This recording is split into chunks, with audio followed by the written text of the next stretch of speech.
behind the games storeroom, there will be a meeting with me after assembly when I will be pleased to see and hear them pay their dues.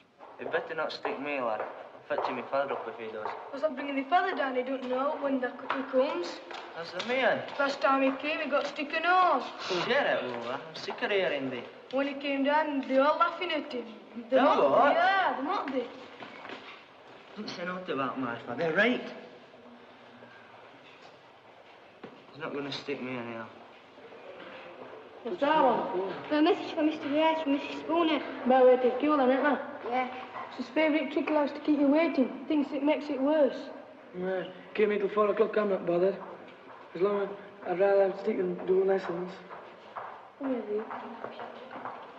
Save as these, we'll have to, after we come out of Grice's. I can't think I'm a smoker as well. I'll not say it's Steve, but I'll say it to you, and if he finds a man, we'll get 2 extra. I don't want him. There's also 50 instead. Are they going to take him? The better, lad. I'll say any prayers. Okay, but if I get cane, you give me some. Some fist if they don't. I hope he's here, rice pudding. Single file. Right. You lost, lad. On your way, form room. You lot, inside.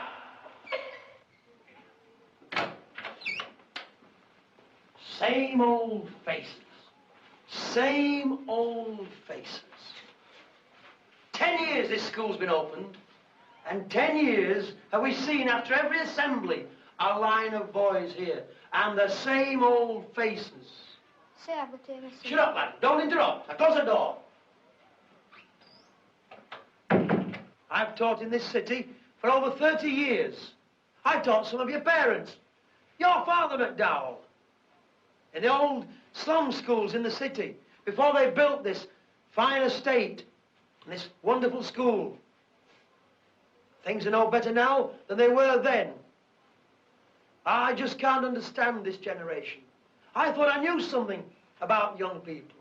I should be able to, you know, with my experience. But with you, no.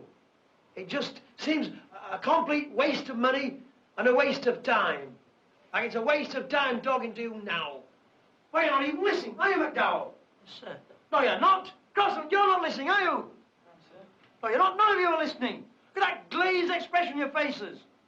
You never listen. Yours is the generation that never listens. Because we can never tell you anything. You're the sophisticated ones. With all your music and your gear. But you know, it's superficial. It's a sheen. And there's nothing solid or worthwhile underneath. Why do I know this? Why do I know there's been no advance in discipline or decency or morals or manners? Why do I know it? Because I still have to use this to you boys every day. Why? In the 20s and 30s, I could understand it. They were hard times, but they produced qualities in people that you lot will never have. I can be stopped in the street by someone I taught then, and we'll talk about the old days, and we'll laugh about the thrashings that I gave him. But what do I get from you lot? A honk from a greasy, pimply-faced youth sitting at the wheel of a big second-hand car. I don't know. I just don't know. No guts, no backbone, nothing to commend you whatsoever. Mere fodder for the mass media. And so, until someone produces a better solution, I'll continue to use this cane, knowing fully well that you'll be back for it time and time and time again. You smokers will go out of here with your hands ringing. But will it stop you smoking? You're already looking forward to smoking at break? You lad, what are you grinning about? Not grinning, sir. You are? I bet you're already thinking about smoking at break. Empty your pockets. They're loaded with cigarettes. Come on, all of you, empty your pockets. Listen, Quiet, lad, empty your pockets. so you don't understand. Empty your pockets, lad. Disgusting. Please say you You again? You again? Sir. Empty your pockets. But, sir, I've brought a message for Empty your pockets! I don't believe it. I don't believe this. Empty your pockets, lad. Empty your pockets and you're told. Come on, lad. Ah.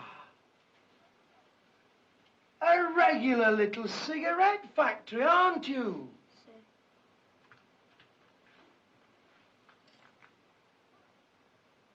Pull that rubbish away.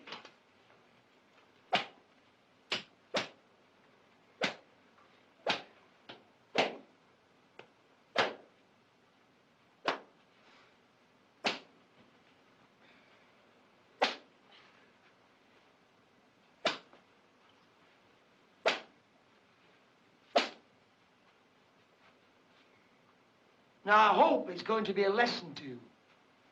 I don't suppose for 1 minute it will be. I don't doubt before the end of the week you'll be back in here again for exactly the same crime, smoking. Perhaps once in a while it might sink in Sir. that you're wasting your money, that it's your money that you're burning, and it's your hands that get caned when you come in here. Good morning. Entry of the Gladiators. Have you been? Yes, Mr. Grass, sir. In for the stick? Sir. How many did you get? 2. Did it hurt? Not bad. Oh, hope it didn't. I'll sit down. Right, now, fact. Anne, tell me what a fact is. Don't give me a fact. You know, don't say that Guthrie's got a tatty hand or anything like that. The fact is something where you find evidence out, like truth. Something that you know has actually happened. This is a fact. All right, have you got that clear? Sure. Tippett. Sit up straight, and I want the rest of you to look at him, if you can bear it, and tell me some facts about Tippett. What's to know? He's always trying to go with lasses at night. Is he? He smokes. Do I make? That does. Get naughty. All right. I'm not interested in what he does out of school hours, as long as he doesn't come into the class smoking a fag. All right? Come on, you people who aren't thinking. Right, Julie. I want you to think of an incident that's happened to you sometime in the past that is true and that you think will interest the rest of the class. All right? Well, we went to this all-night party yesterday. And, at about 3 o'clock, we were dancing in garden. Me and all the rest. Can't mention names. And, this woman came across the front road and she told us to make less noise or she'd fetch police. So we said let her fetch them if she wanted. So she fetched them. Things that had actually happened. How about another one? What about you, Casper? Casper! What's sir? What, sir? You'd know if you'd been listening. What have we just been talking about? Stories, sir. What kind of stories? You haven't been listening to a word I've said, have you? Yes, sir, some of it. Some of it? Stand up.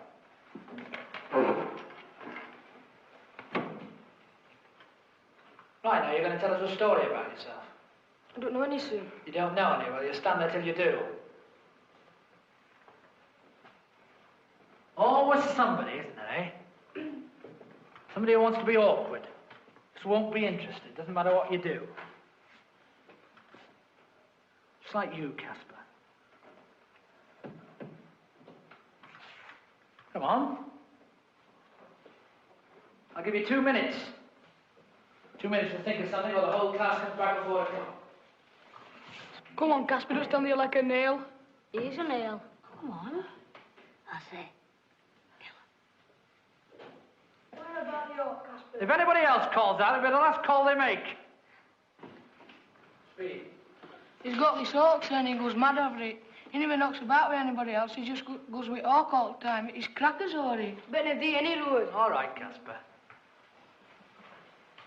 Sit down. Now, come on. Tell us about this hawk. Where'd you get it from? Found it, sir. Where? In the woods. Where'd you keep it? In a shed. What'd you feed it on? Beef, mice, birds. Well, isn't it cruel to keep it in a shed? I mean, wouldn't it be happier flying free? Don't keep it in shed all the time, sir. Fly it every day. Doesn't it fly away? I thought they were wild birds. Of course it don't fly away, sir. Trained it. Well, are you going to tell us about it? How do you train a hawk, then? We have to be right careful with him, sir. Right patient.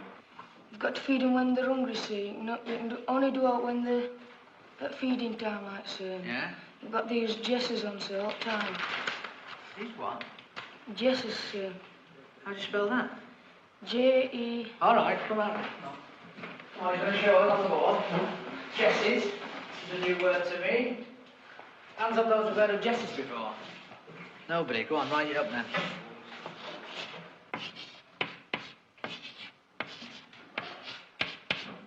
All right, now tell us what it is. Well, they're like leather straps, and they attach to birds' feet. And say I've got a bird on my hand, straps go down the end, then they swivel. Swivel, right down on the board.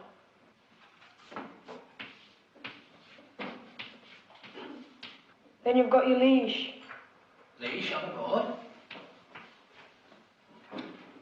I fit it on my hand first. Then when it got to know me, I fit it on my glove. And after a while, I put it 2 inches away from its claws. And like that, like. Started to jump for me eat. When it started to jump, I could move my hand away. Hold your hand up so we can see. Could move my hand away like to 4 inches and 6 inches. And when it was doing that, I started doing it with leash. Do they need water, like, you know, when you've got a budgie and you put water in the budgie's case, do they need water like that? Well, it like as a bath. It is a bath right early on in morning, like. When do you feed it? How many times a day? To start off with, 3 or 4 times, you know, to get it plump. You make it all sound very exciting, Billy. It is, sir, but most exciting thing when I flew free first time, sir. Do you want to hear about that? All right, come on. Well, I'd been using crayons for about a week, and it had been going 30 or 40 yards.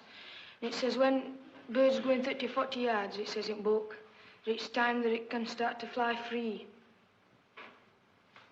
Well, I'd been wanting to fly free, but I daren't. You know, I threatened it'd fly off, something like that. And this had been going on for 4 or 5 days, and keep on to me, son, saying that fly it free next day. Anyway, I got right mad with me, son. I says, right, I'm flying it free tomorrow. Anyway, that Friday night it was, I didn't feed her up so that she'd be sharp set next morning. And I went to bed that night, Friday night, and I didn't get an hour's sleep at all. I frightened about bird, that she'd fly off or something like that. Anyway, when morning came, I kept on saying to me, son, well, if she flies off, and it can't be helped. So I took swivel off and let her up onto the post. There were no stopping her now, she could fly off.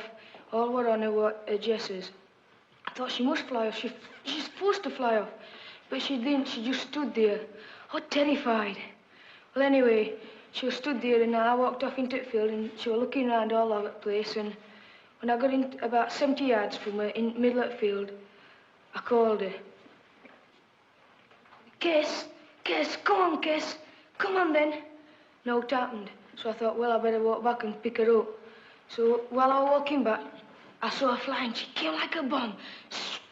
About a yard off floor, light lightning, head still, and you couldn't hear wings. There wanted sound from wings, and straight onto the glove, wham! And she'll grab him for meat. Anyway, I was pleased with me, saying I didn't know what to do.